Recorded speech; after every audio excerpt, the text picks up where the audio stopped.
আজকের যে গণতান্ত্রিক যাত্রা, জুলাই গণ অভ্যুত্থান পরবর্তী যে যাত্রা, এই যাত্রার শহীদের প্রত্যাশা অনেক। তার মধ্যে একটি প্রত্যাশা হলো যেন আমরা গণতান্ত্রিক সংস্কৃতির চর্চা করি, লালন করি, সেটারই আজকে দৃশ্যমান এই প্রক্রিয়া।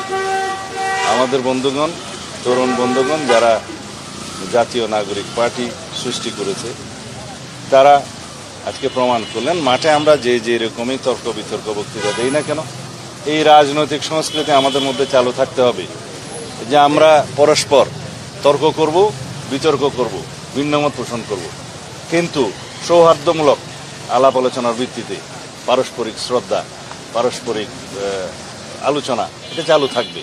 এটাই রাজনৈতিক সংস্কৃতি। এই বিশাল পরিবর্তন আমাদেরকে অনেক দূরে এগিয়ে নিয়ে যাবে। এই গণতান্ত্রিক সংস্কৃতি আমরা চালু করার মধ্য দিয়ে বিগত দিনের অগণতান্ত্রিক অপসংস্কৃতিকে বিলুপ্ত করতে পারবো।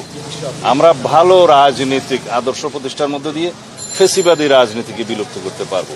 সুতরাং এই রাজনৈতিক সংস্কৃতি যেন চর্চা থাকে, ফেসিবাদ বিরোধী জাতীয় ঐক্যটা যেন আমরা ধরে রাখি এবং এটাকে শক্তিতে পরিণত করে ইনশাআল্লাহ আমরা আগামী দিনে গণতান্ত্রিক উত্তরণ ঘটাবো এবং গণতান্ত্রিক যাত্রা এভাবে যেতে যেতে যেতে বহুদিনের প্র্যাকটিসের মধ্য দিয়ে এমন একটা অবস্থায় আমরা উন্নীত হব এই জাতীয় জীবনে, সেই সময় গণতন্ত্রকে আর কেউ ব্যাহত করার প্রচেষ্টাই গ্রহণ করতে পারবে না, সফলও হবে না।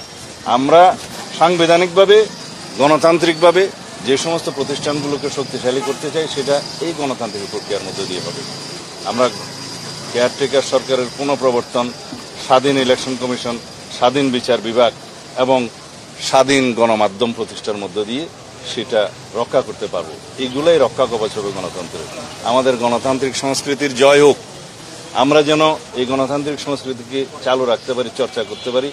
সকল রাজনৈতিক দলের প্রতি, দেশবাসীর প্রতি আমাদের সেই উদাত্ত আহ্বান থাকবে আমাদের আজকের এই প্রতিষ্ঠা বার্ষিকী।